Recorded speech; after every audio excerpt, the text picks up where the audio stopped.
Yo, welcome, GG, everyone. Bit of a different time today. We are with Cam or Kamski, special guest today. So, welcome to GC Crypto, and shout out to Cam for joining us. We finally managed to get the time zones to work. It's been months in the works, but we made it. We made it. We retards We managed. did it.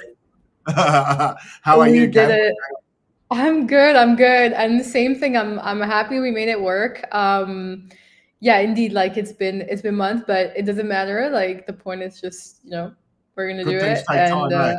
exactly. But also with the time zones, like yeah, we're close by now. We're only 2 hours away, which is quite rare, especially for you guys. Like there in Aussie, it's Yeah, like we're in the middle of nowhere here in Australia. We're in a big island that no one really comes near.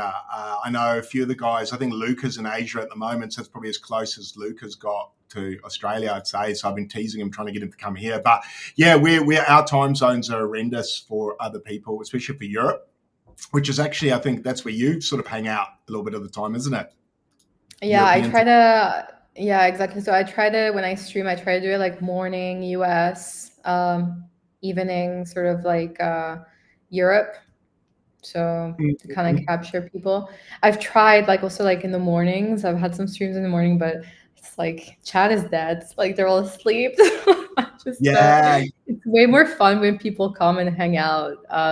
Yeah, so I'm yeah. excited to see who shows up today. Like I see So am Razuka's I. there. What's up? Yeah, Razuka's there. Oh, we got a few people. We got a few people on Abstract actually. Yo on Abstract. I don't know what I'm typing. I should just talk, right? I should say hi on Abstract. We're on Kick. We're on Abstract. We're on YouTube. We're friggin' everywhere, Cam. So we're Yeah, going also on up. my Twitch, so Yeah, it's sick. Okay, broadcasting. we got Twitch going. So yeah, everything's going. Look, quick shout out to OKX Australia. That's our channel sponsor.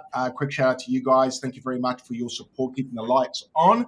And I believe Cam is partnered with OKX as well, so that's quite kind of handy. We're just talking about the shirt, it's a beautiful shirt. I think Stu's probably tuning in. That's someone I work with in Australia. So shout out to Stu. I think he's doing some marketing stuff at the moment, so he said he might tune in so he doesn't kill himself with all the paperwork he's got to do. So shout out to OKX as well. Cam, so today's stream, we're just gonna. I was saying to Cam offline, we're just going to shoot the shit, guys. No big plans. We'll just see what's in the market, see what's Cam's seeing, see what I'm seeing. First of all, what do you make of Pump Fun? I mean, How are you going to go it's there? I've been trading pump and it's been very nice. If you guys follow me on on my Twitter, you've seen I've been like posting some of my trades. I think it's an interesting one. There's a lot of emotions around it. They're definitely, I mean, they are one of the most profitable businesses in Web3, and still there's a lot of hate, which, clouds people's judgment. So whenever there's a lot of emotions around a company, especially one that's proven to have like a really good, I think, like business model and is profitable, as they've been printing, I pay attention. And I mean, I've been trading it since the bottom, so I can't complain. I think people are still fading it. I think what's so interesting with the whole streaming meta, they're onboarding like YouTube streamers. They're onboarding people outside of crypto, which have an audience, and they're bringing them on. And these people are launching coins. Would I launch a coin? Maybe not at this point. I think it's a huge commitment. I don't have the energy to like do this right now, but I'm not totally opposed. I do also think it's like launching your own personal coin is risky. And we talk about it with Max as well. I see him in the chat. Max is my co-founder, by the way. Cool. And also like, he's all it does all the background stuff for me. So if you see me live, like there's probably Max running around trying to fix my mic and like yeah, but it's like it's hard. It's really, yeah, the penguin is him like sitting in there. But He's what doing we a good job, man. You look like you got your life together, so congrats. Good job. Yeah, no, it's good to have a team, honestly. But the thing is, like, launching a coin, it can be a really good thing. Of course, like you've got creator earnings, super fun. It's a new way to engage with your audience that kind of like switches the relationship a little bit in a sense where, there is a financial incentive for them to support you. And then you also kind of owe them your time and are have to dedicate your time to the coin. The only downside is that if you are a creator, like it's good for people that are starting up, I think, but if you are a creator, this is a like you're gonna be able to see like how much motion you are. It's gonna be a clear indicator on like, Yeah, how that's much what I motion do you wondered. really have? You know what I mean? Yeah, I do. And It's risky. everything you said there is how I feel about it. In that, I kind of like it in the way that it's new and different, but isn't that new and I guess it's a good onboarding event. That's for sure. Like anytime you get big YouTubers come across, look, it may be short lived. People could probably counter my argument and say yes, but it's short lived. They can extract and then take the money elsewhere. But some of them may bring eyes to crypto that maybe we never would have got. So even though they may extract, they might bring thousands of eyes to a market that perhaps wasn't looking at our market, and some of them might stay. Um, what you said before, I agree with. In the hesitation I have is that I might feel like I owe people work. Like, e.g., if they buy my token, if I launch it, then do I feel like I've got to work for my bag You holders? do. You Yeah, will. It's the only way. Look at those charts, right? Like it's literally it's like a flat line and then you have like some spikes and those are like correlated to the times where you're going to do work and you're going to like stream.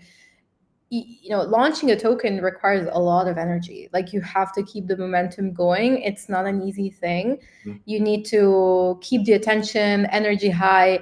It's like physically and emotionally and like yeah, spiritually it's exhausting. You have to put your all, like you're gonna have to sustain that, you know what I mean, and have like a good story. I think like good streamers as well, like you see Pump Fun like sending out streamer packs for people to go out in the open and like stream in real life. Like you have to get creative and do something that is gonna keep people entertained, and that's what they're gonna do. They're gonna give you their money, and it's gonna go up and down, and it doesn't really matter how big you are unless you decide to own as much as supply. But right now, if you want to own, like the bonding curve is going to be costing you 1,000K. But sorry, not 1,000K, like 100K. okay, yeah, So for the it's quite an investment, right? hmm. If Yeah, you I want looked to at have like a healthy, it. sorry, I looked at buying, like, if I did launch, buying up all the supply, 100K. and I was like, "Fuck, that's not worth." Like, I don't know. Yeah, I'm like, well, I got to spend 100K and then work. Yeah. That's Um, I mean, but that's just coins, meme coins as well. Like, if you want to make the thing is you want to make millions, you have to invest. Like the times where there's only a few coins that, go organically and so on. But even like you need to have some supply locked up because the Jeets are gonna Jeet and there's nothing you can do about it except for controlling your own supply. So either you buy yourself if you have 100K liquid, but then again, it's the same thing. You need to approach it like you're going in as a business. Are you going to be the sole investor in your business? That's risky. yeah, Like don't do that. You get outside capital. Like you put in a bit of your money and then you get other investors. So like people don't realize that like if you want to do this properly and successfully and not as just like a little hobby, mm, you have to think about these things, proper work, and there's risk associated. And I sort of think to myself, because one of the worst experiences I've had in crypto was I helped a friend CTO a coin about 2 years ago, Clippy on Ethereum. It was when Grok was pumping, and we got hold of that, and it was a nightmare, man. I did not enjoy it at all. I didn't enjoy the responsibility of it. I didn't enjoy people asking me when, and all that stuff. And I kind of did it as a gesture of goodwill for a friend of mine. It became like this massive undertaking and a lot of work, and I lost money. So I lost money and No, worked a lot of God. hours. Yeah, I didn't lose a lot of money. I was careful, but basically I couldn't sell my bag because when I CTO'd it, everyone knew my wallet and I was fucked. So I couldn't sell because it would wreck the project. So I was working hard while everyone else was dumping on me. So look, usual Fun story. times. Yeah, man, it was the best. But for about 4 weeks, it was extremely stressful, and then I lost money. So I said to myself, I'm never CTOing a project ever again. And the main issue I had with this pump fund, I was like, oh man, is this going to happen again? Like, I launched something because I just wanted to stream there. So I you don't, have a coin? no, I don't. I haven't launched one. A lot of people want me to, but I'd like to stream there, and of course, I'd love the creator earnings, but I don't. I don't know if I want a token on my head. But then It's I on said, chain forever. That's the thing, right? I yeah, mean, mm, you can treat it as a fun experiment, right? Like mm, everything. And if it doesn't work, it doesn't work. And not promise. Most of them, and I see Max in the chat, he's saying, yeah, pump fund creator charts look the same. It's like a heartbeat. Pump, fade down, pump, fade back down. And that's how it is, unless you like bundle it and you would decide to do it in a like serious way. So, but again, it can be fun. It's in a way, it's part of culture. I think it is, whether people hate it or not. It is culture. It's fun. Yeah, it's not so fun when you lose money, but again, like good to see it's creators up to being you. paid well though as well. That's the other side of the coin is we've seen streaming platforms come out, like e.g. Abstract, for instance, is a good example. Obviously we've got Pump Fund now. So Abstract's been quite slow to roll out, streaming and things like that. I understand the costs are huge with it. So I do understand that. And some people are probably getting frustrated that they're not getting accepted to stream. And then on top of that, the rewards have been minimal at best. Like, How are the rewards on Abstract? Because I've been accepted, but I every time I want to stream, there's like you know how it is, like it's hectic, and I forget to go to Abstract and hit start. So yeah, I'm man, so just many times I funneling used it. to forget hitting start. So can you fix that thing or the abstract team so we don't have to do that manually? Yeah, it's So like fucking annoying. But no, the rewards have been minimal. I mean, the XP I earn from streaming is next to nothing. I tested it one week when I had little to no assets, and I streamed twice a day, 5 days a week, so 10 streams a week, and I earned 700 XP, which is like nothing, guys, by the way, because say I owned $1,000 worth of anything, I'd probably earn more than that a week. So in XP, so I was giving 10 to 20 hours of my life for less than $1,000 earning as far as XP goes. So, and you can't sell it anyway. It only comes out Q4, Q1, maybe next year. So oh god, so there's no like they haven't announced when they're gonna. I'm sure like it won't disappoint. Like Luke has been holding up his promises, but still, it's a long time when yeah, there's a. It's like everything you do has an opportunity cost, yes, and you correct. need to think like it's good to have conviction, but if you see a greener Pasture. pasture, like And I'm seeing these creators on Pump Fund making 10 grand in a day, and yeah. I'm like, oh, that seems unfair. That I seems mean, could be you. could be me. But then I thought about it and I was like, well, am I the right fit for that? Because I don't think I'm the guy that goes on there and tips mud on myself and ties myself to a chair and like fucking Bro, pulls. you talk in your car and you just like Actually, go maybe for I am. it. Actually, That could be maybe I am that you. guy. But I don't know if I Yeah, could. you are. You take Well, your phone and while you're driving and just like just yeah, you're look, doing it already. t- By the t- way, we have Deck saying two awesome people. Hello. Good to see the yeah, community man, there. what's up? And you spelled awesome right, I think. What was I going to say? So maybe I am right for it, but I just see what some of the people are doing there, and I'm like, fuck, I can't keep up with the extreme. I guess what I'm saying is I don't know if I could keep up with the demands, e.g., it has to get more Yeah. intense. It can't get less intense. So if I come out with a banger video, where do I go? Like, do you have to get weirder and weird? Like, I don't know. I just worry that I'm going to have to get real weird and then I'm going to end up acting not like it's me. I don't know. And then I don't know, then maybe channel sponsors or supporters might be like, fuck, dude, you've gone too far as well, or reputational risks. So I don't know. Maybe. Max is saying you've got the right energy to your IRL stream. Yeah. Yeah. I Do think, it. Do it. yeah. Do it. We should do it now, eh? And then give ECA to Cat so we can get in early. Tell me, because I don't know much about Pump Fun. Does it get? This is going to sound like a real rookie question. Does it get sniped when you launch? Like, if I was to launch, is it going to get sniped? Did you hear that? Like Kat? your own token? Yeah. Like, you can get weird, Craig. Yeah, I can get weird. Yeah, like if I launch a token, do snipers? Is that what happens? Do snipers snipe it and then slowly just bleed the chart? Is that happening there? So when you launch it, you can basically set yourself how much supply you want. Yeah. So you're not going to run in the risk of getting sniped. Fine. You can basically, when you launch it, you have obviously you can decide how much of the bonding curve you want to buy. But this is like you're doing this before launching it. Gotcha. So you're guaranteed that part of the allocation. Yeah. Everything else is a free for all, which of course the snipers are going to eat. Is that happening over there? Are coins getting sniped there? Are they? I'm sure. Raider coins, I don't know right now, to be honest. Yeah, I'm not sure, but we need to go. But if you launch a coin, you can go and basically decide of how much to apply and do it before it goes to your safe. And then decide if you want to keep accumulating or selling, like we've been seeing some people do. Just oops, like clicking a button. Yeah, well, people sold by mistake. They said, didn't they? Yeah. Like, how do you sell? Happened to just double click. It's quite hard to click. Yeah, it's quite a weird mistake to make, eh? Yeah, because I know like this. Well, I think was it Alex Becker? Did he do a stream today? That would. I think he did. I don't know, because like being in Bali, it's like you miss all of the US. Every time like I go to bed, I'm like, what's gonna happen in the morning when I wake up? Let me. Oh, sorry, wrong screen. My bad. What is this Bitcoin? Nice. Oh, I'm sorry. I was going to bring up Pump Fund. Oh no, Alex Becker. Actually, sorry. I'm sure he was giving away money. So I think he gave away. I think he gave away all his. There we go. So was that his creator earnings? $304,000. I don't know. All given back. And then apparently he jumped on random people's streams and just gave them the creator fee money. So shout out to Alex Becker. If you did do that, that's pretty fucking gnarly. Although, did Chris call him out? My favorite quote was, "The money was free, my time is not." Yeah, that's pretty fair.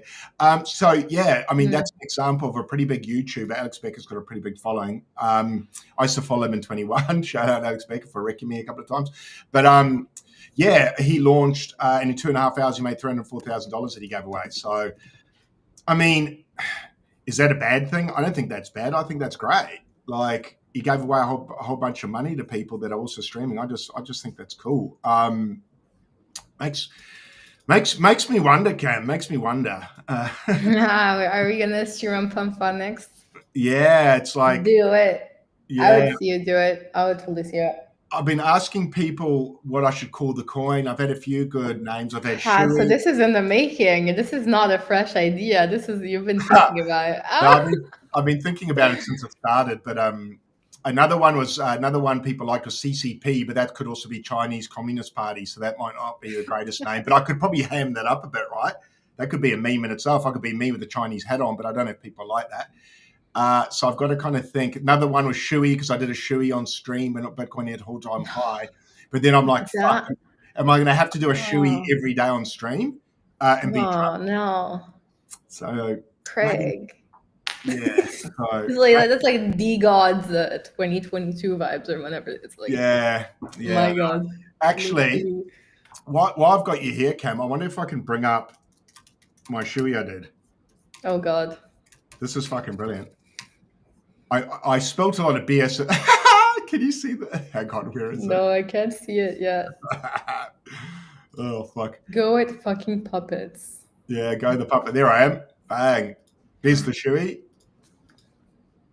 But I've got a video somewhere which is fucking... Oh, here we go. Oh, God. Which was meant to be I got it muted, I think. I don't know if this will come through. Around that. Nah, it's Can you hear that, Cam, or nah? Coincidence. I was just sitting there last night with my wife and I go, fuck it, it's Bitcoin hit all-time high. Is that coming through? No one's doing anything. What would be funny on camera to do? And one of the things that came up was Shui. And then I woke up this morning and they're doing a Shui NFT. So I'll show you guys what I've prepared earlier. Oh my God. Did you pick a fresh shoe? Holy, it's a whole tray, mate. So I've got a tray, a shoe. What beer is your choice today, mate? Is that a Little Creatures or... It's well worn. Dirty. What's the choice of beer? It's a Kirin. It's a Japanese beer. They're good. They're good, those. I like those. But I think fast forward because you guys can get bored. Yeah, come running out. Yeah, he's an animal. I mean, I've done a show. Not really about that sort of life. Here we go, chat. Live on the show. Someone clip this. Here we go. You'll see how much I spill. One. That shoe looks disgusting too. It looks disgusting. I literally said the same thing. Hurry up, Craig. All right, and this is to celebrate Bitcoin all-time high. This is so. Oh, dude! He's missed half the beer. Yeah. What a champ. Yeah. Not bad, Let's not go. bad. So that was celebrating Bitcoin's last all-time high, guys. So Oh my God. I'm committed to the cause. And next time it hits all-time high, I'll do it again, Cam. I'll do another one of those. Yeah, go the fucking puppets. It'll be good to see the puppets pump. Actually, I'm still holding a couple of those bad boys. I saw you jumped on stream with Hillary the other day. Hills. Yeah, Hills came up. Fuck, that's cool. How was she? I've never chatted with her on camera. Oh, she's awesome. I mean, we've met up in real life as well. So Cool. Yeah, I'm a big fan of her work. Very big it was fan. no, it was an awesome stream. We've had like the whole chat in there. It was probably one of the most outrageous streams I've ever had. I've been doing like these kind of not interviews, but just chats, with people asking about their company, what they're doing, and like business related, whatever. And then the one with the puppets, it's just like Chaos. outrageous. I'm gonna have to mark it like not for minors on YouTube when I. Oh yeah, perfect. Yeah. Yeah, it's not for kids. But sorry. And we had someone buy a puppet after the stream. I saw that. I saw it on X. Someone went after watching your stream. They went. Oh yeah. Which I Pretty thought was good. fucking gnarly. Really good. I was proud of you actually for doing that. I was like, this is nice. Onboarding. This is nice for the puppets. So you're saying I should do a pump fund, but you're not, Cam. You're not going to do one. Thanks, man. So the thing is, so I'm now in Bali, and this may sound an excuse, but it's one of the things I tell myself. Yes. I live in Dubai. I'm going back after token. I cannot stream in the streets in Dubai. They'll put me in jail. I don't think that's going to be really fun. It's like Singapore. If you're live streaming, by the way, IRL. If you're streaming IRL, just make sure you check the country's like legislations and rules around streaming in person in the streets, because some countries do not allow it, and you're gonna have some serious issues. Singapore is one of them. Like Speed had to stop his he was doing his like Asia tour. He had to stop streaming there, and he's big. So I don't think he can't do it, then no one can do it. Really. Yeah, exactly. Dubai doesn't mess around. So I don't know. I'd have to think of tricks to do in the house. Yeah, that's the thing. You're like, or like do that. Yeah, I'll think about it. No, I'm not totally opposed to it. I think if I did it, I would want to do it like right and fun. That's kind of the stress of doing it as well, I think, is the obligation, because I'm kind of in a good flow at the moment. You're probably the same as well. Like streaming's going well. I'm enjoying it. Trading's going well. I'm enjoying it. And it's like, do I really want to add a potential massive stress to my life? Or it could be amazing. That's the other thing. It could be amazing and it could go really well. We could all make tons of money and it could be a big laugh. And I might walk away going, that was great. I made heaps of money, made heaps of other people money, and we all had a good time. That would be the best outcome. The worst would be like, fuck, that went terribly. Coin went to zero. My rep gets annihilated and I worked really hard. But yeah, I don't know. Maybe I will do it. I know my co-host Greeny's away for a couple of weeks. So while he's away, maybe the GC crypto is going to just switch into... Yeah. Sorry, bro. Cancel the stream going on Pump Fun. Bye-bye. The business is in ruins when he comes back. Like, there's just nothing left. OKX is gone. Yeet's gone. Everything's gone. We've lost everything. But the coins at a 50K market cap, Greeny, we're doing great. There's potential. Yeah. What else is on your radar, Cam? Is there anything and I mean anything as far as crypto goes, is there anything that's kind of made you at the moment go, oh, that's a sick mint, or there's anything coming out that you think looks cool or whatever? So I've been trading again, like some meme coins. I think, to be honest, like non-biased opinion, but the OKX DEX is really good. Like I trade on various platforms, but in terms of like, tools for like analytics and all this stuff, like I think OKX is doing a really good job of like aggregating a lot of information. And the DEX, there's like a fly here that's like just bugging me. I could see it for a second. I thought it was my screen glitching. Oh my god, so annoying! Like, go away.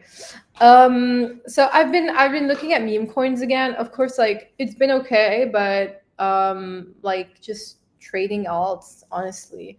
And I used to overtrade and just trade like too many things, and right now I just look at like what's the strongest asset in the market. I wait for things to move.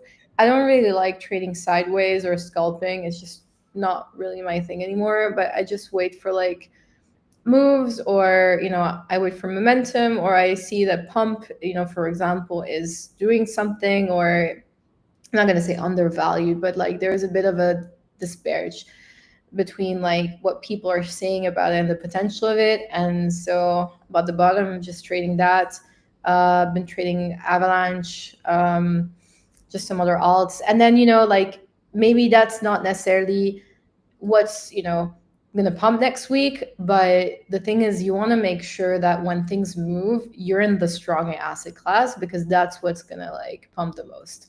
Like everything tends to move together, right? Like the market is correlated, but you are going to have some assets that are going to be dominating, and that's the ones that you want to be in. And there's ways to check that. Like you can check BTC over ETH, just put pump fund over XRP or whatever it is, and check. And so I've been doing that. I haven't been like trading that much. I just like pick one asset and I stick with that, and maybe I'll have like another one that I'm like trading next to it. But the whole like I'm gonna have like 50 trades open is too risky, also because again market correlates, so if it goes down you're gonna just lose that times like 5.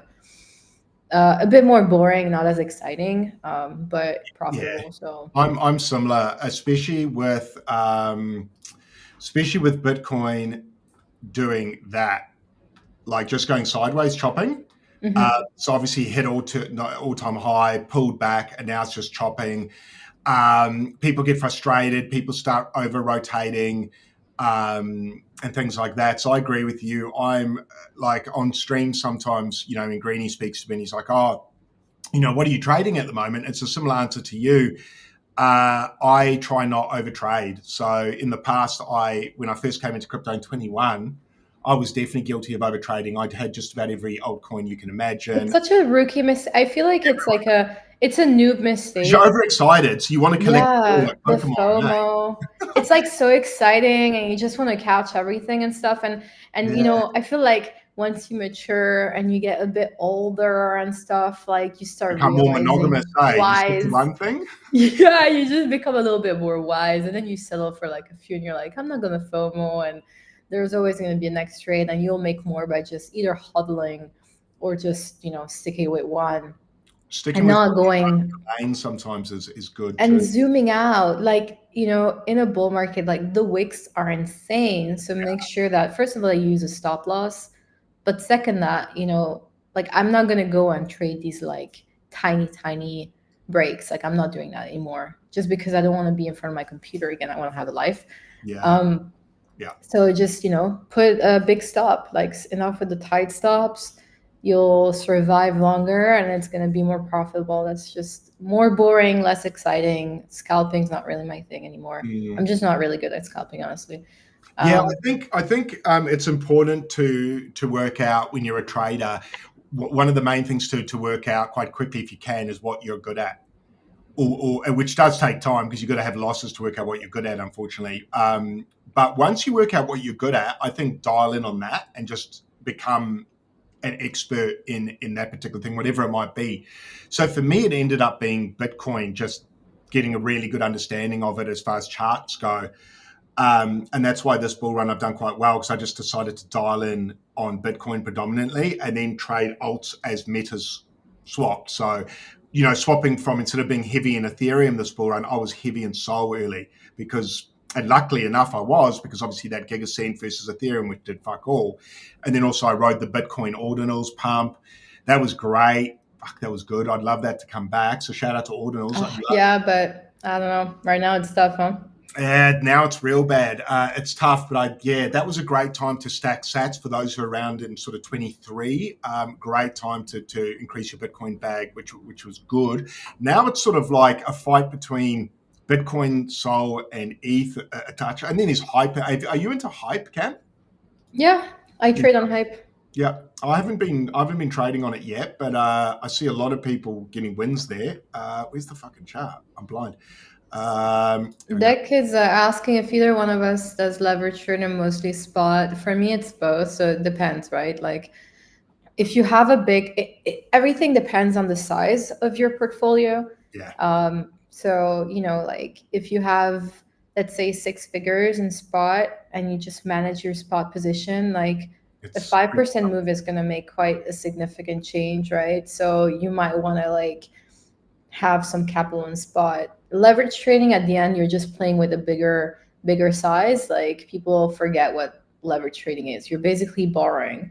Yeah. And you're going in with a larger size, plus you're paying for fees, right? So don't think that leverage trading, like if sometimes like people post these like 100x and whatever, but it doesn't really mean anything. Like, you just like borrowing, it's your position. You could be playing with like $5 and going with like 100x, and yeah, you're just increasing the size of your position. And then you have, just keep in mind, like, there is a cost. So you're borrowing that money. It's not going out of thin air. You're going to have to pay for fees. Like, if you're not playing with large positions, it adds up. So just keep in mind, like, yeah, it just depends. Honestly, it's just different strategies, but it depends on your portfolio. I do both. I have spot, I have stables, I play with leverage, and yeah. Mm-hmm. Myself, I am spot. So I don't really leverage trade. I was leverage trading a little bit in the bear market. And then when the bull market sort of kicked in, I stepped away. I was studying quite a lot, TA and leverage trading and things like that. And then when the bull market came, I ran out of time to study. So I was like, right, I've got to dial in on what I know, and what I know is spot. So I'm one of those people now that I trade spot but with size. So for instance, a 30% move for me in Bitcoin is quite significant. With someone with, like Cam was just saying, with someone who's got, say, $50 in a 30% move. Yeah, like you're better off like getting a job, Yeah. Honestly, and that's go work. Yeah, get a job, fill up your bags, get bigger bags, and then you can start to play. But the best thing that I learned, Greenie's friend, that's me, Craig, Greenie's other twin. But what I have enjoyed this bull run, it's my second bull, so it took me time to get to this point, but ordinal certainly helped, but getting a bigger Bitcoin bag and then swing trading, it's been phenomenal. When you get moves like, where is it? I'll just bring it up quickly for people who want to kind of understand how I trade spot Bitcoin.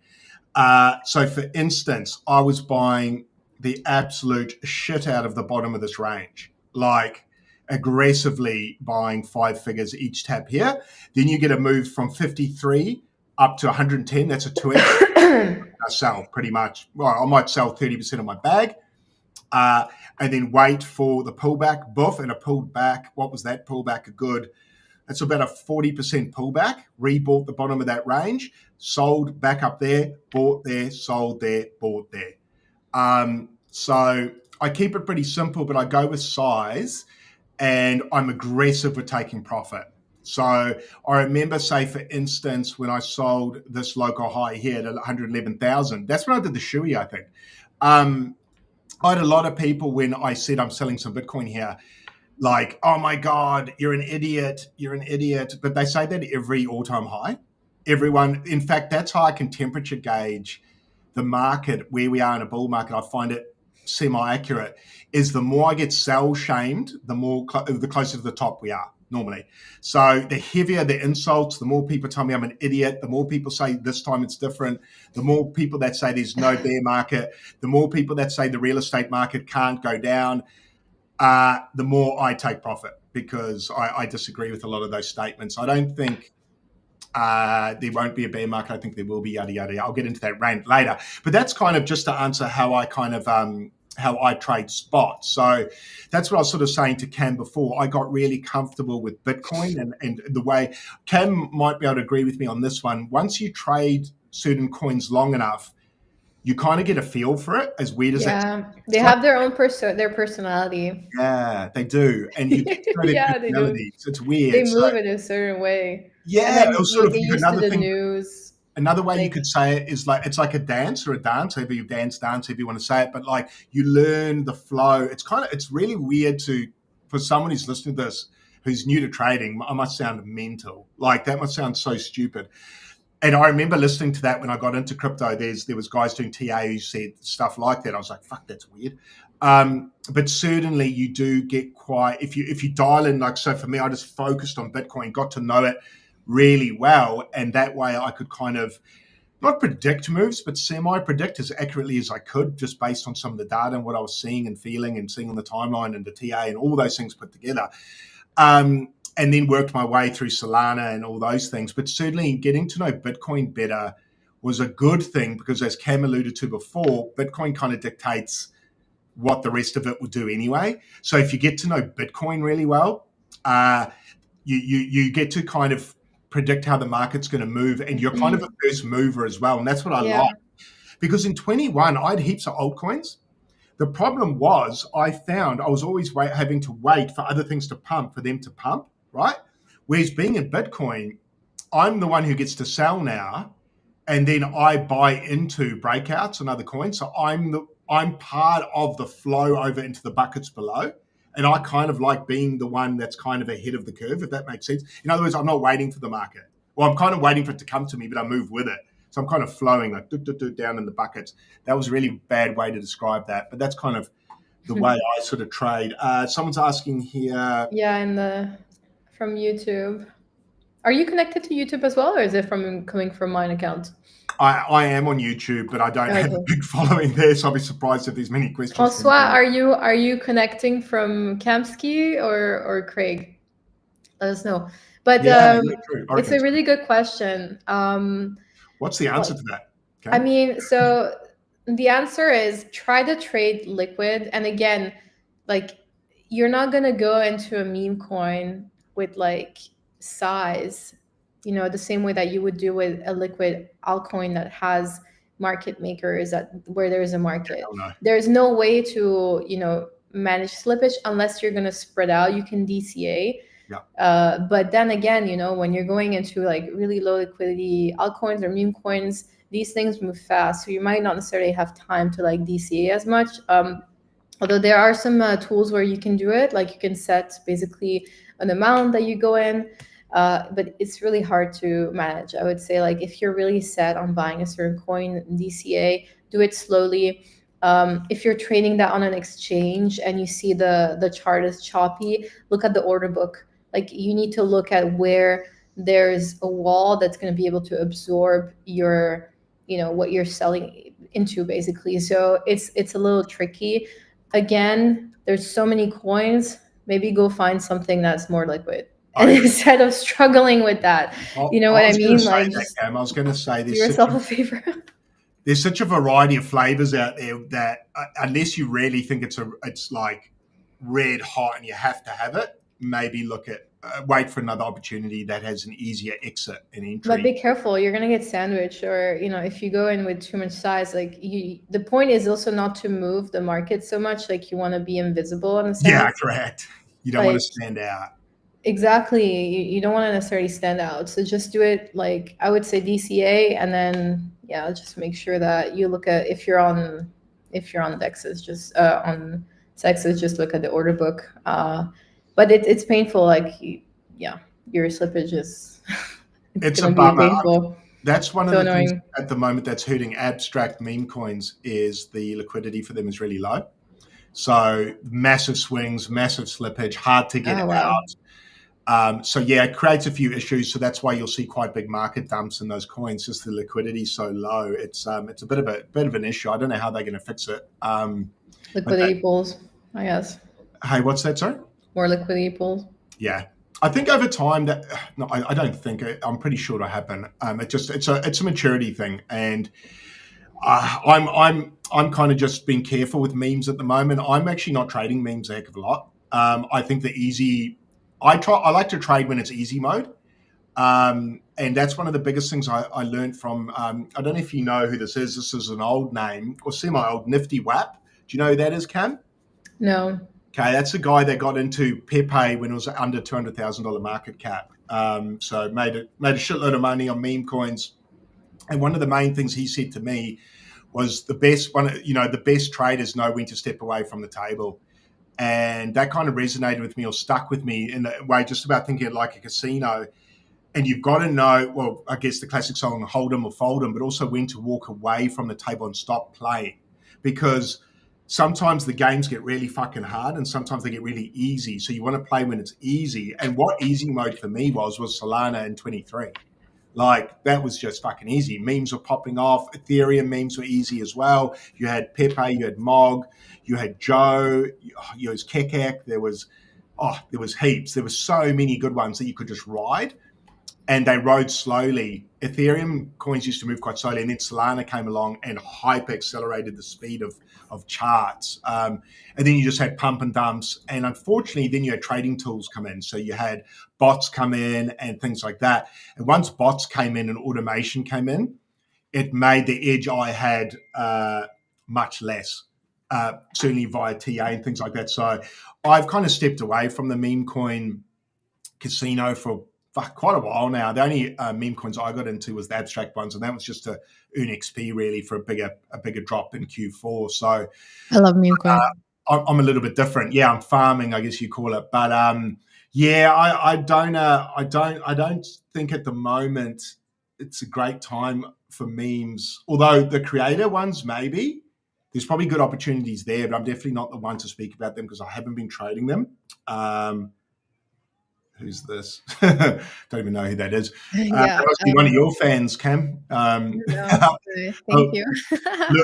They'll lure us into a Telegram group to siphon all our money. That'll be good. Yeah, great. No, Hey, thanks. I want to ask you, actually, that's a good question. As a creator slash influencer slash whatever you want to call yourself, person of influence, how do you navigate partnerships slash DMs from companies and people and that wanting your attention and wanting to do work with you? How do you navigate that? Because A, what I find is a lot of it's bullshit. B, a lot of it is them trying to take you to Telegram groups where no doubt they want to like be sketchy sometimes. How do you deal with that? How do you stay safe? How do you filter out the crap? And how do you get to the good stuff in there? Am I doing it wrong? I'm not doing anything other than doing it myself. I mean, the first thing, like, I don't really take a lot of deals, to be honest. And when they do, it's usually from trusted people that I know. So, if you grow, there's a point where you're going to have a certain network. So you need to be obviously very careful where these deals are coming from. Obviously, if it sounds too good to be true, don't. But, like, I think as a creator, and I mean, I run a marketing agency myself, so I'm also on the other side, right? Which does help. But I do have to say that doing it for yourself is it's tricky sometimes, and you have to be really careful.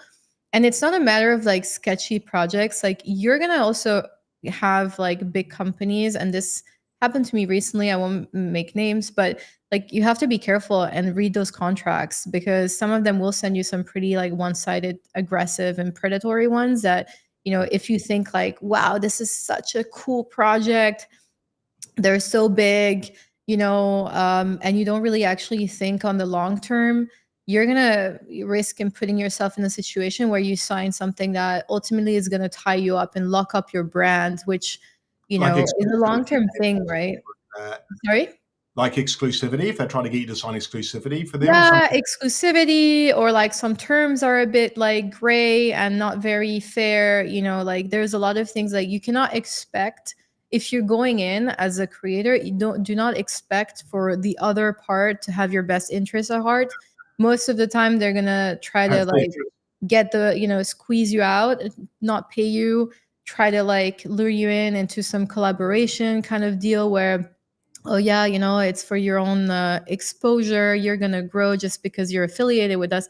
And this is very short-sighted. Of course, there are opportunities, and I'm not saying like everything needs to be financially compensated, because there are definitely collaborations that will elevate your brand and will put you on the map. But I think it's really important to think on the long term, not FOMO, and really read those contracts and put them in ChatGPT. Ask ChatGPT, That's good. like, what are the red flags? Is this a fair contract? Is this something that, I do see myself in? Because your brand, like, everything is shiny for a bit, right? Like, everything's shiny in the beginning, but things You're a fade bit off emotional so or excited too, right? When you get it. 100%, like, things will fade off. And you never know, it's crypto. Like, do your research into the brand that you're going to be putting on your name, because especially in the beginning, I think, like right now, like I'm at the point where I reached like 10K and I've got a lot of like deals coming through. I'm turning down most of them. Yeah. Also because you don't want to be, it depends, right, on the brand. But like, I like to create my own content. I want to be free. I don't want to be tied to a brand. And also, like, if I do, it's because like I just naturally gravitate towards it. But if you start taking on too many deals, like it's gonna off put. And you know, you want to be able to grow to a certain point as well, where you have more leverage. And I think sometimes taking on too many deals and pushing too many projects is going to hurt your brand.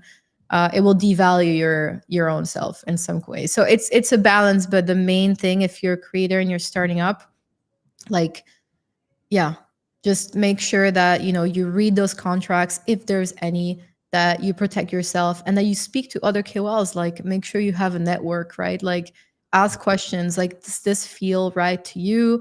Ask people what their experience are. Like, there's a network and people need to support each other. I think it's not a competition. I think a lot of the time we see creators kind of feel like, oh, there's someone on the uprise, they're going to steal my shadow, or they feel like they're competing with each other, and they put it in this stage where actually there's enough sun for everybody.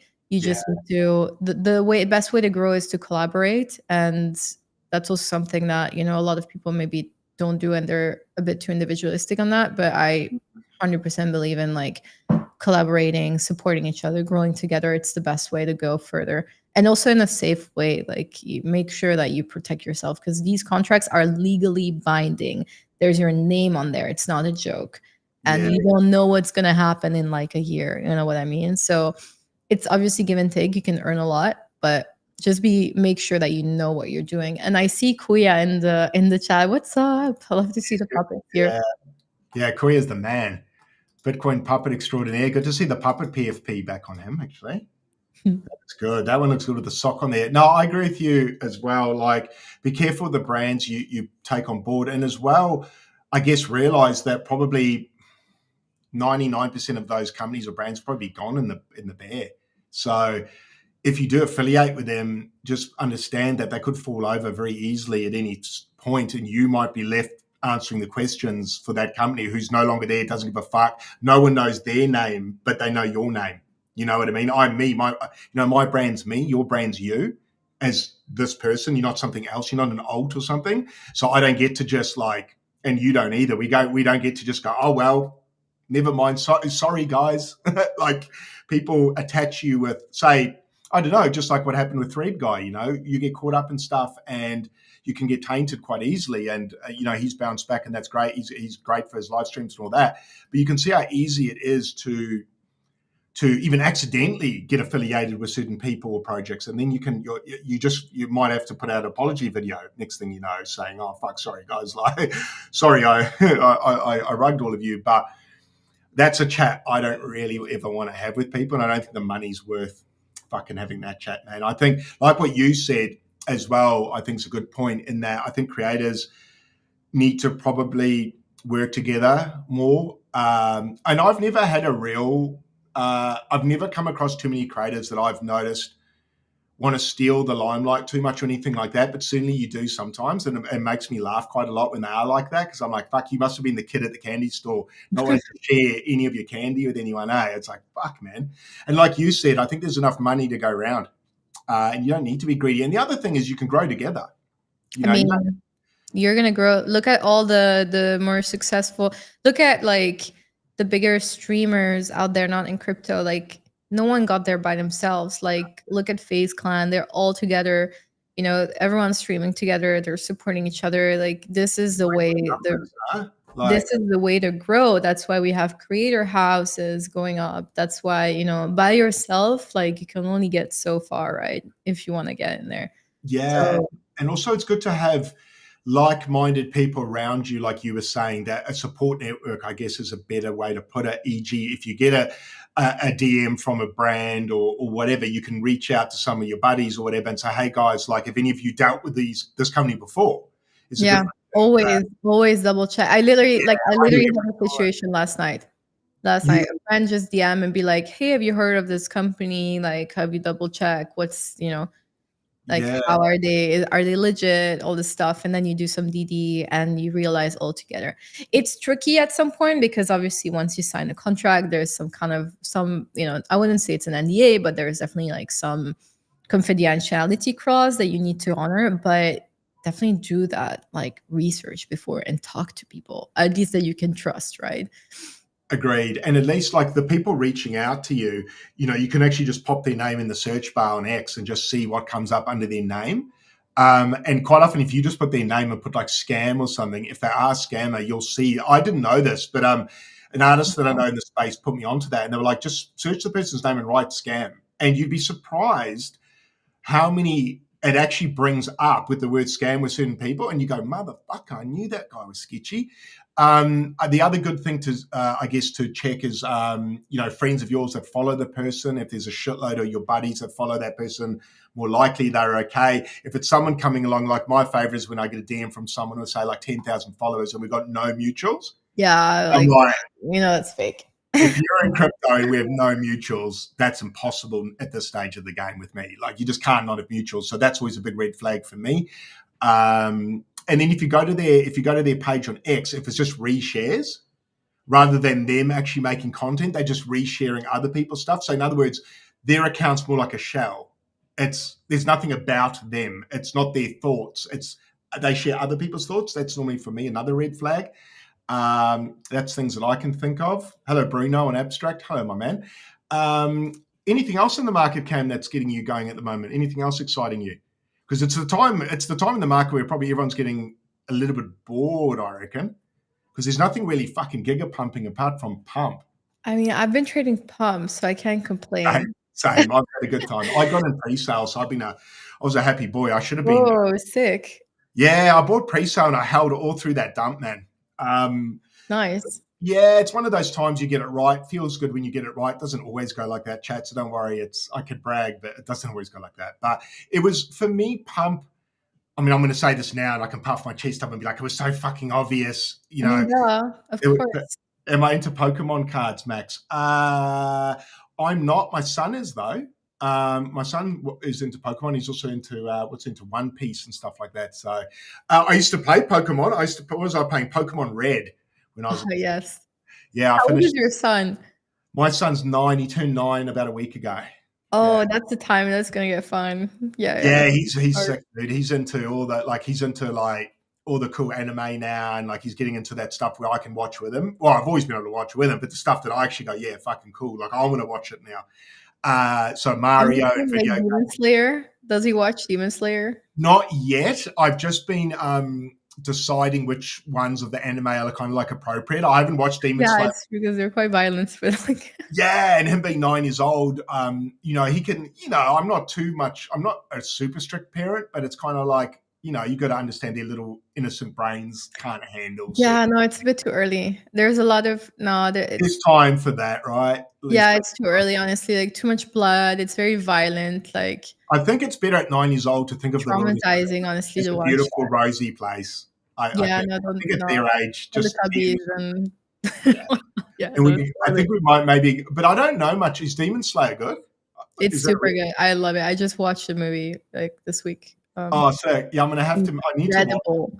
I do need to watch it. I've been told by heaps of people. Oh, good.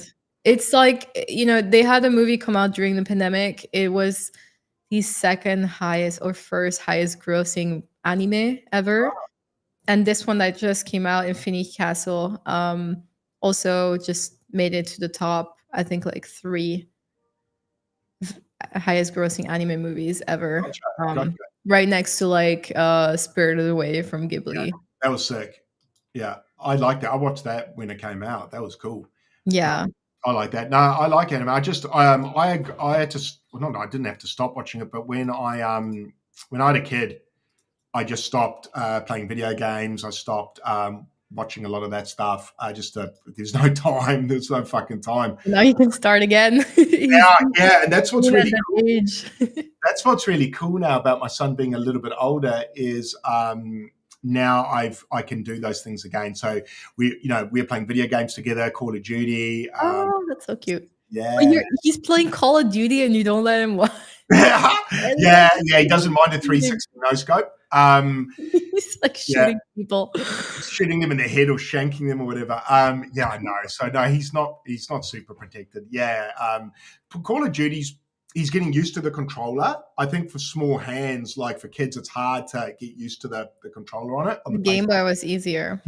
Yeah. So, we had Nintendo Switch. He loved that. Loved Mario. Now he's sort of graduating to PlayStation now. But you haven't got kids, have you, Cam? No, not yet. Yeah, take your time. But I've got a whole list of things to do that I'm going to do with them. Like, it's going to be so much fun. Kids are great, but you definitely want to be ready for it because, you got to give away a lot of your life, which is, man, it's fun though. It's great to give away, but sort of it sort of takes you away when you get handed this baby. You're like, fuck. Like you go to the hospital or you're at the hospital probably, and then the doctor goes, "This is your son," and you're like, wow. Like there's no you might go to university to get a degree, right? So by the time you come out, and even you come out of university and you still don't feel ready, and you had 3 to 4 to 5 years to get prepped for it, right? With that, you had 9 months, and then you're a dad now.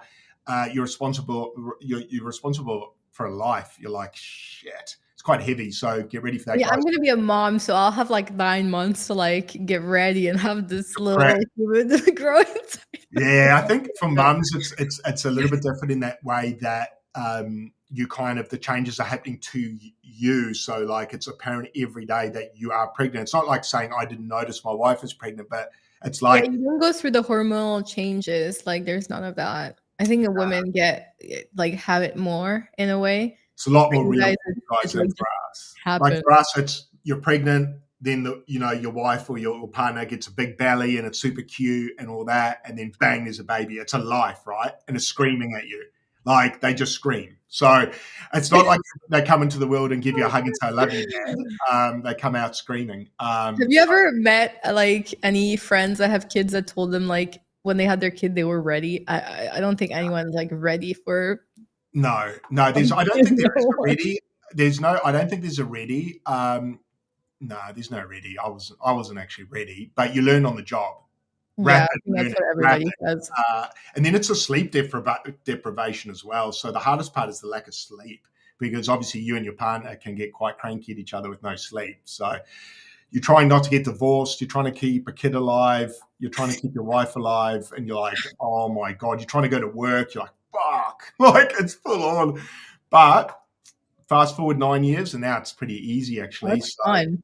Now the fun part starts. Now it's the good part, Cam. So you just got to have a baby, wait about, I reckon the good part kicks off about year 4 or 5. For me, I don't know, maybe being male is different or whatever, but that's when my little boy started to get into like doing, kicking a soccer ball around or like, you know what I mean? Like I think the dad can become useful at that point. I think before that, everything's mum. Like, you're breastfeeding, you're keeping your baby alive, our baby alive.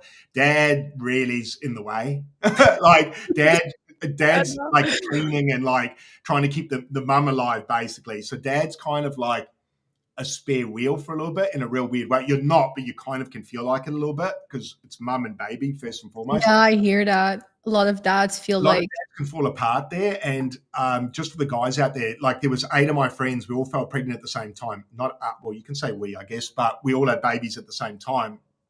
And every single dad said the same thing. There was a little bit like there's almost like a little bit of like you feel rejected. I hear that a lot. Yep, because you're obviously used to you and your partner being, obviously when your wife's got a massive belly, you're super in love, man. Like you're very like, it's just like you're kind of very protective of her as well. You know what I mean? She's pregnant, she's got your baby in her. You're like super like cuddly and like the hormones, or I guess the guy changes too. And then all of a sudden your wife is tired. It's going to sound super selfish. But for about a year or 2, you won't see your wife much. You'll see each other, but it won't be in any romantic capacity at all.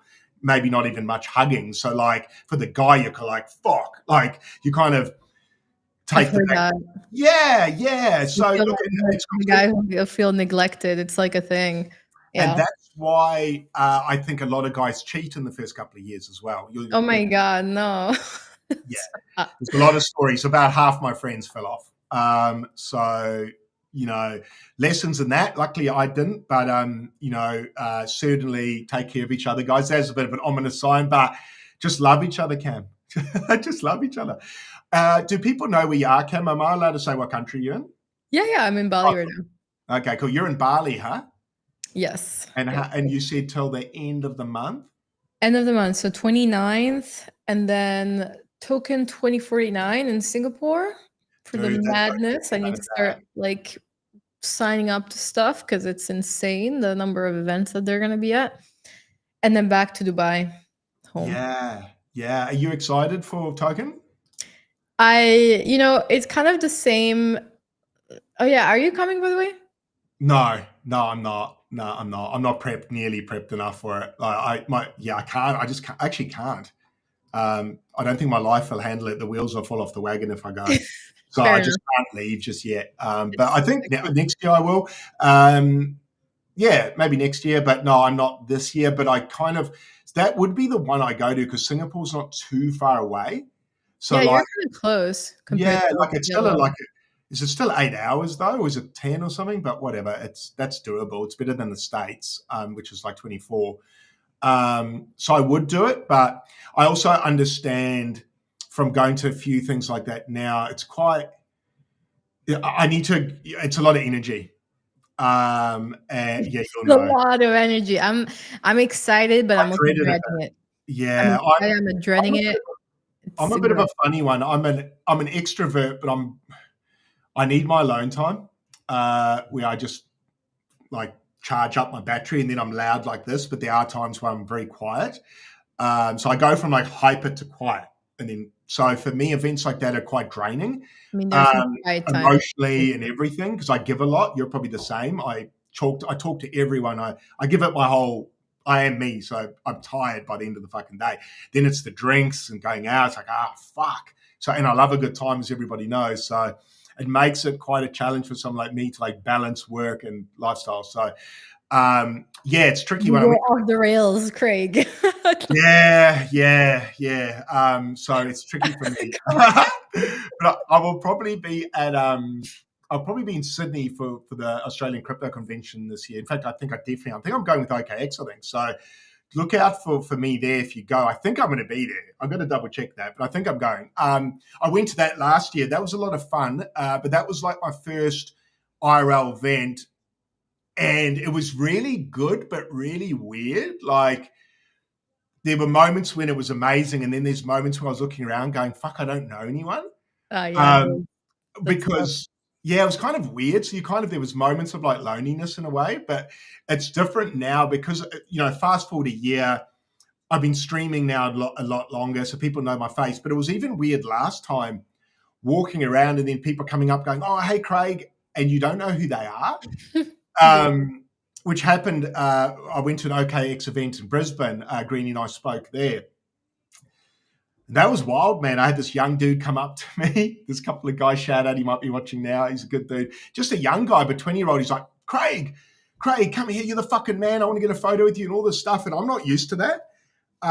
So it was quite like, I felt a bit like a dork, man. I was like, why it's like famous. Yeah, but like so stupid, but not stupid. It's so hard to put into words. It's cute. It is cute. Like I don't want to sound ungrateful, but it is. I don't know. I don't know how to word it. But I mean, it's surreal. Let's call it like it's surreal because like you're just there. But there are people. I feel like at the end of the day, I mean, you spend a lot of time, just like myself. Like I manage my account myself. I reply to my reply guys. Like I know everyone. I know who my reply guys are. And sometimes I meet them in real life and it's like, it's normal to think like, oh, you're a smaller account or you have like sub 1K and then you're interacting with a bigger account. And so you feel like, wow, but just another person, right? So you come there and then you meet them and it's like, oh, I've been following you for so long and stuff. It's just cute, honestly. It's an interesting I've been on the other side of that. Like, I went to event and I saw a couple of YouTubers that I'd followed for years. You did the same thing, right? You'd be And like, I felt the I same. love your content. Yeah. Completely natural. What I found weird was being on the other side and being that guy. And I'm like, fuck, I'm just a dork. Like, but anyway. But the thing is, I think I mean, we're all dorks now. We're like tweeting on Twitter and like yeah, that's right. We're all geeks, right? Or nerds, as Cam would say. We're all yeah, you like walk and play if you're like, don't you know who I am? Yeah, look, luckily for me, I've never been one with much of an ego. I think I'm a retard. So I think if you're going with that, then you're not going to be too let down with me. But did you get the same thing? Because you've put your face out there for quite a while, so people will know who you are IRL. Did you get that? I mean, I remember speaking to you when you were going to what's it called, NFT Paris. Yeah, and I spoke there and stuff. Like I Yeah. do, and I also like I think it's quite fun because a lot of like, especially my reply guys, they've been on my post for over a year, right? So I just jam back, and it's just like, and then they interact on other posts, and you just have this kind of like relationship with them in some way. Like it's just fun. I love just honestly being on the internet, and so I will remember. I might not know your face, but if I see you and you tell me your name, like I'll know who you are. I'll know you. Yeah. And I'll remember that we've been like interacting with each other for a year, and for sure it's like it's nice, So I love it when people come up to me and stuff. Like it's super fun because I wouldn't be able to recognize them if they're not dogs. That's one thing. No, I know, and that's the thing. Like I had, like I said, a few people come up to me, like a girl, lady, Joe, shout out Joe, came up to me, and she's like, Craig, it's me, Joe. But I was like, because she's not doxed, I'm like, I don't know who the fuck Joe is. Yeah, like Joe, that's like such a common name. But then when she told me and showed me a PFP, then I'm like, oh, of course, Joe, like sweet. But for the first like 5 seconds, my brain was having a meltdown because I was like, you feel rude as well. I was like, fuck, like, should I know this person? And the way they looked at me was like, I've known them for 20 years. So you're kind of like, oh my God. But then you realize, look, you can't know everybody, dude. And people, because I stream now every day, I guess people just get to know you and they become comfortable with you, which is super cool. That's exactly what you want as a creator. You want to be in people's lounges. You want to be, with them while they're working, typing away at work, and it's your voice and yada, yada. So familiarity is a good thing, but it caught me off guard. So that was pretty buzzy. So shout out to those people. Yeah. Like you'll see, that's the thing. The more you do these events, like the more like natural, and you'll also find a way that's not awkward to be like to respond. Like if you don't remember someone, it's okay. It's like it's fine. Like there's no shame. It's not. It's okay to say like, I'm sorry, I don't know you, but like nice to meet you, and like super nice for you to come, and it's totally fine. The same way like. Yeah. Some people might be assholes and just be like, I don't know who you are. Like, get out of me. Like, who are you? I'll never be like, how do you find, I don't know if this is any different. How do you find being a female navigating IRL events? Is it, I mean, I can't ask if it's trickier than being a male because you're not male, but is there an extra layer of, I don't know what the word is, risk for you? Do you think about that or not? Yeah, for sure. And I think every woman that, goes to professional events, not just in crypto, does need to be aware of that. Like, especially if you're, outnumbered in a certain way. Yeah. I usually have Max with me. So he's like almost like 2 meters tall. So like it's definitely easy. But I've had situations where there were like some dudes that were being creepy and annoying, and I have no tolerance for that. So if I see you, and that usually starts in DMs, so I can kind of tell like who's weird. But then some of them stay on Twitter behind the screen where I can't punch them, but some of them decide to like the ones that do come up and act inappropriately around me, like I have zero tolerance for that, and there's not going to be any friendly or fun interaction for you if you're being rude to me, and I have no problem calling these people out. So far it's been okay, but there have been like some people that cross the line. Yeah. And it's tricky because I have a company here, right? So like the success of having an agency also depends on like the network you do, and sometimes it means telling people no, like we're not going to be working with you because you've been inappropriate, or you're not someone that we want to be associated with because of your behavior. and that sometimes means not doing business. But I'd rather like say no and cut, those ties and not work with rotten people than like have to like compromise on this. This is something that I'm super Agreed. and I don't give a shit. Like, you're being rude to me or my friends, like, fuck off. That's it. I agree 100%. Like, I don't give a fuck. Actually, Max is asking, how's the crypto community in Australia? So, yeah, Australia is starting to grow now. We were a little bit behind you guys, obviously, in the US in regards to IRL events. But now we've maybe had 3 or 4 big ones here. We've got it once a year in Sydney. Coming up in September, October, November, in 2 months, about 2 more months is our big one. The fact that's on yearly now has started to create a massive change. Actually, what's really funny is the guy that has organized that, the guy who runs that, I used to work in the gym with. So I used to be a personal trainer. So was he a decade ago. Sick. And I got into crypto. He got into crypto, and now he's set up. He's running those events. So he actually set up Australia CryptoCon, and now he's moving it to New Zealand. So it was really weird to go to the event last year, and I jumped, and I never jump on Facebook, but I saw his story go up, and he's like, "Oh, the event's going." And I'm like, "That's right. This is his event. What the fuck?" And so I saw him at the event and said good day, but that was surreal, man. Like, we were just a couple of guys working in a gym 10 years ago, and now he's running this massive event with Binance and OKX and all these brands I look up to. Good. Yeah, he's come a long way. So shout out, Dave. I'm still waiting for your DM, you dirty dog, to tell me when you can get on camera with me. He's bloody being useless. But I know he's been over in New Zealand. They're setting up.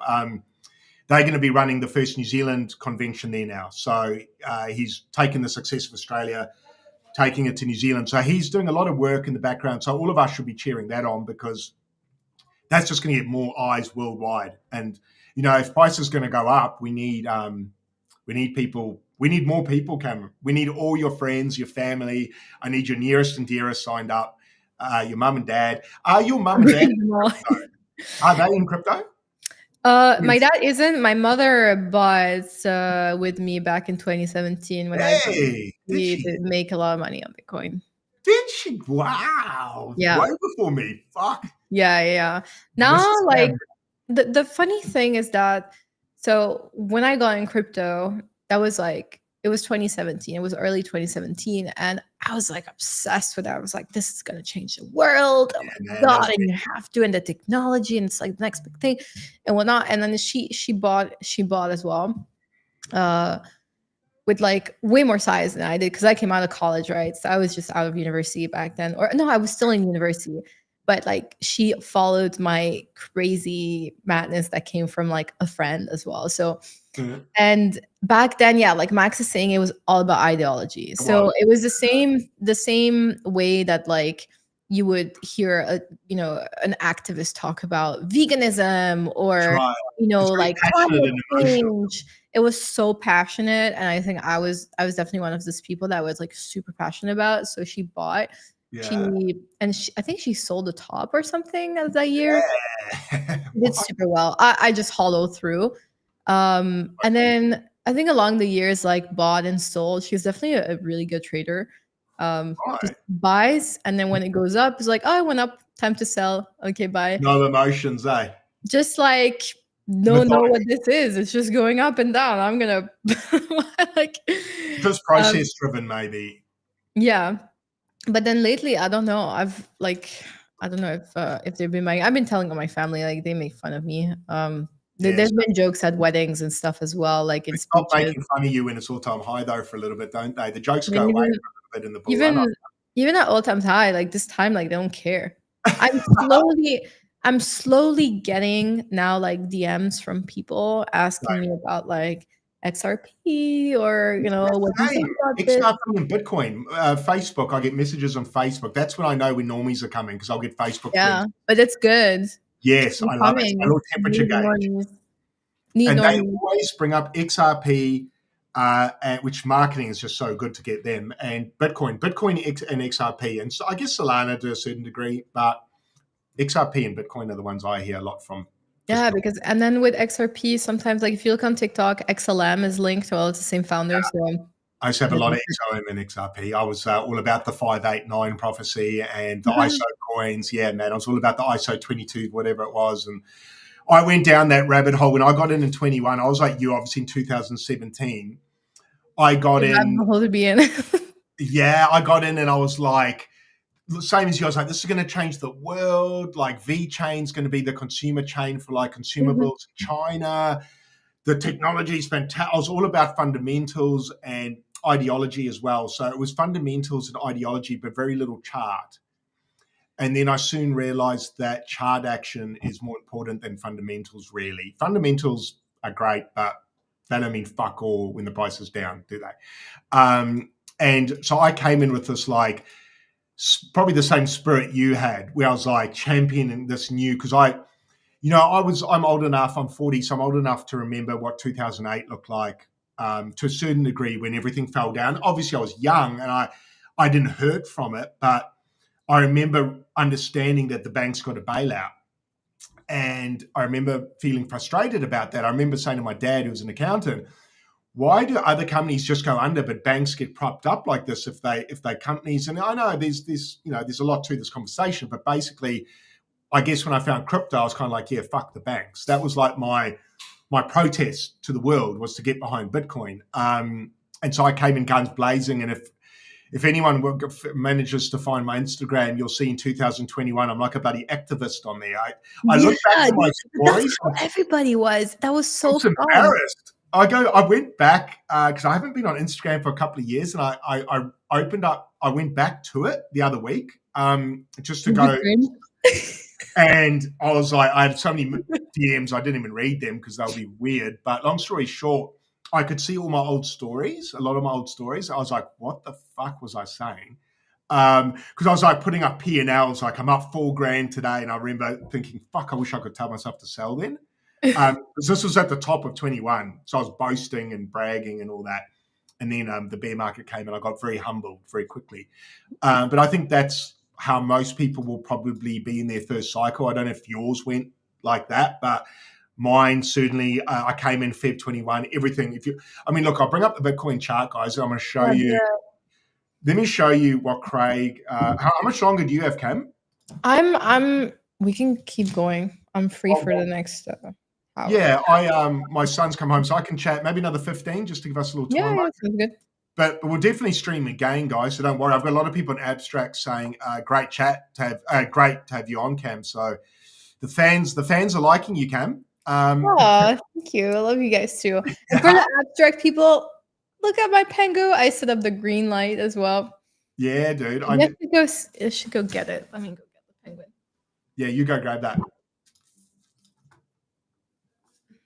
I'm going to bring up the Bitcoin chart legends, and I'm going to show you why I thought I was so fucking smart. All right, I can hear you guys again. Here. Hello. What are we doing? What have you got? Oh, you got your penguin. So, yeah, that's cool. The pirate, I got that as well. That's so cool. So cute. Look at this. So this is the 21 bull run. The double top, obviously, the 64,000 to 69, great number. But so I got in here, Feb 21. So I thought I was a genius. Just everything just went boof to the top. That's so crazy. That's in the big dump. Elon Musk put out a tweet saying Tesla sold some of their Bitcoin, market dumped. Not saying that's the reason, but it was the news. The reason why the news said it was the reason. Held my coins, went back up, said to my mate, no, we're going higher. And it fucking dumped even lower, man. So I I didn't hold all the way through. I took profits, but not nearly as much as I should have. And I suspect, Cam, your first cycle was probably similar in that you thought maybe it will go higher. It didn't, and you got stuck holding bags, possibly. Was that your experience, or? Yeah, so my best friend, like in uni, started mining. He basically, instead of like getting a job, he went all into mining and made quite a lot of money in ICOs. Nice. And so I bought in, I think it was like in May. So May 2017, I was still in uni, and I just held onto the next cycle. And then with that money, I took it out and I'm investing in an AI startup, still going. And then I just kept trading. And Well, it sounds like you might have done better than me. I didn't invest in a company, that's for sure. I guess I'm the company now, but kind of. But yeah, so I think yes, but like I don't know. I'm waiting to see because like to be honest, like if I just held that money into Bitcoin, like it would have been like more liquid. same as me. I don't like investing. Angel investing is like not my thing, to be honest. I look, luckily or unluckily, I've never had many opportunities with it. It hasn't come across my desk. I actually thought it would have by now, but it hasn't a lot. Only a couple of times. But I haven't heard. What's your thoughts? Don't bother. I mean, it depends, right? If you hit that 100x, like it's $1 in a million, fine. right? Yeah. But in crypto, super risky. And then if you do, and just more like traditional, like tech companies or whatnot, even right now it's AI, right? Everything's AI. Yeah. It's really risky. And yeah, Max is saying, honestly, angel investing only works if you can spread your bets. It is like that. Like you have to play the VC tactic. Like you have to assume that 99% of the companies are not going to work for whatever reason. Most of the time, teams is everything, and we see it as well because like with Mood Labs, we work with early stage, like pre-MVP, like kinds that are project level. It's not really a business. They don't even have like a project management system.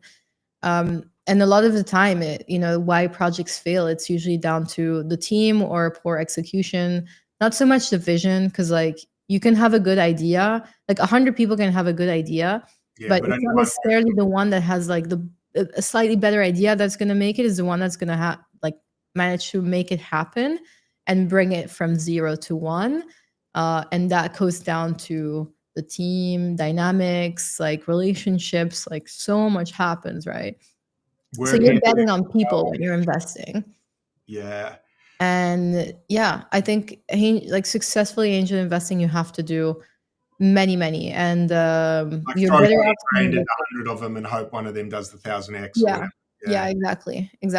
But then there's different reasons. Like I think doing it is good because it opens up your network. I think especially like for example in crypto, you get put in chats, you get to connect with others. It definitely puts you, but you're paying a price for it, and so it depends how much you're investing. A lot of these companies don't even teach EE. Then they change the terms, and then the market's down when they do, and you're stuck in a safe and a staff. Like, yeah, it's painful when you could have just invested in more liquid assets. Like just put it in Bitcoin at the bottom and do an 8x and then leave and go, thank you very much. Yeah, exactly. So much simpler, and the reliance on others is a lot less. That's the good thing about Bitcoin, right? No CEO. There's no one to kind of fuck it up. Like that's kind of the downside for all the other altcoins is that there's a head of the ship, right? Like Vitalik with Ethereum, if that dude, like for instance, if that dude gets hit by a car, and touch wood, that's not going to happen. But does that affect the price? Whereas what I like about Bitcoin is that there's none of that risk to it. That was a real big tangent I just went on there out of nowhere for Cam. They should be like, what the fuck? No, but it's in a way it's true, right? Like there's no personnel risk. Yeah, there's no foundation, like, and it's no a problem controversy for the ecosystems as well. Like I think the Bitcoin eco itself, Ordinals, Bitcoin DeFi has a bit of an issue because there's no leadership, but yes, at the same time, it's a good thing, right? So it's, you have to obviously manage risk. I think the goal when you're investing and doing these things is to grow your portfolio and preserve capital. Right. So you want to make sure that you actually like put it in things that have most chances of making it. Yeah. And also be aware that your capital is going to be stuck there for a bit. Like, and that might be opportunity cost, like you mentioned earlier. Yeah, like I invested in a company in 2021 and it's still there. I haven't gotten any dividend. I might be able to take profit at some point. I don't know, but like, it's stuck. Yeah. 4 years. Yeah, I see what you're saying. It's long, right? So, but again, if it hits, it hits. So it's risky. Yeah. It's just risky. So if you're gonna do it, just be aware, like, do it the VC way, spray and pray. And maybe I think that would stress me out. I don't think I'm built for that sort of thing, angel investing. I don't know. Maybe, yeah. I feel like I'd be. It's glorified a lot, but. Yeah, I think I'd be too I think I'm that person that would be too annoying. Like, I'd want to know, like, if I put money in, I might want to know what the fuck's going on. I guess I'm a bit of a control freak in Oh, that you way. should, and you should. And there Yeah. are reports that are usually being sent out, maybe annually, quarterly, and you should be able to have a direct communication with the team. Obviously, if you only invest like 5K in a project, you're not really gonna get that like Yeah, that direct line to the. you know what I boss. mean. So as if you were a big, like, own a big portion of the company. It really depends, but yeah. Max is saying when you see the founder fly first class, Craig, you'll be in the team's DM. Oh yeah, yeah, Yeah. like yeah.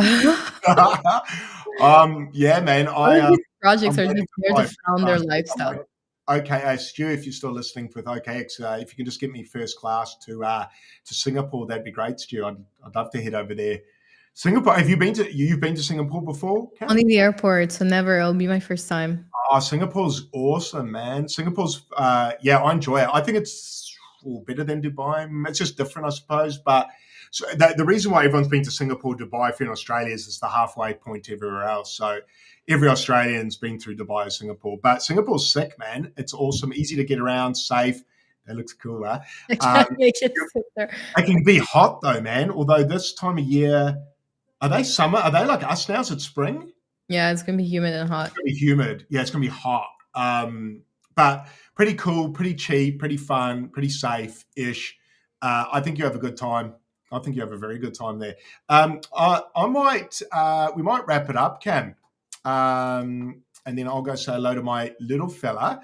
But anything you want to leave the chat with, Cam? Any pieces of advice or wisdom for the chat, or for me? Keep doing it and launch. Pump Fun. Let me know when you launch your Pump Fun. I'll send you a Bye. DM with the ECA, man. Bye. Well, I'm still going to think that over. But thank you for jumping on. We had a lot of good feedback, so I have to get you back on, Cam, because Anytime. I need to stream. I want to stream more often with a variety of people.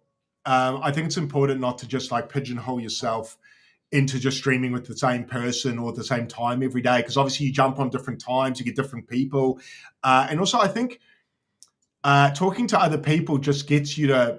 I think it improves your presenting style as well, because you've got to adjust, and I think that's good. So, and look, the other thing I like is getting females here. I think a lot of the time, I don't think there's enough of them here. I don't really like to differentiate the whole gender thing, but I think it's kind of stupid in a way. But I do like to. It's definitely like if you're there's a lot of dudes like. Yeah, it's a bit broy, so I do like to spread. You're definitely gonna.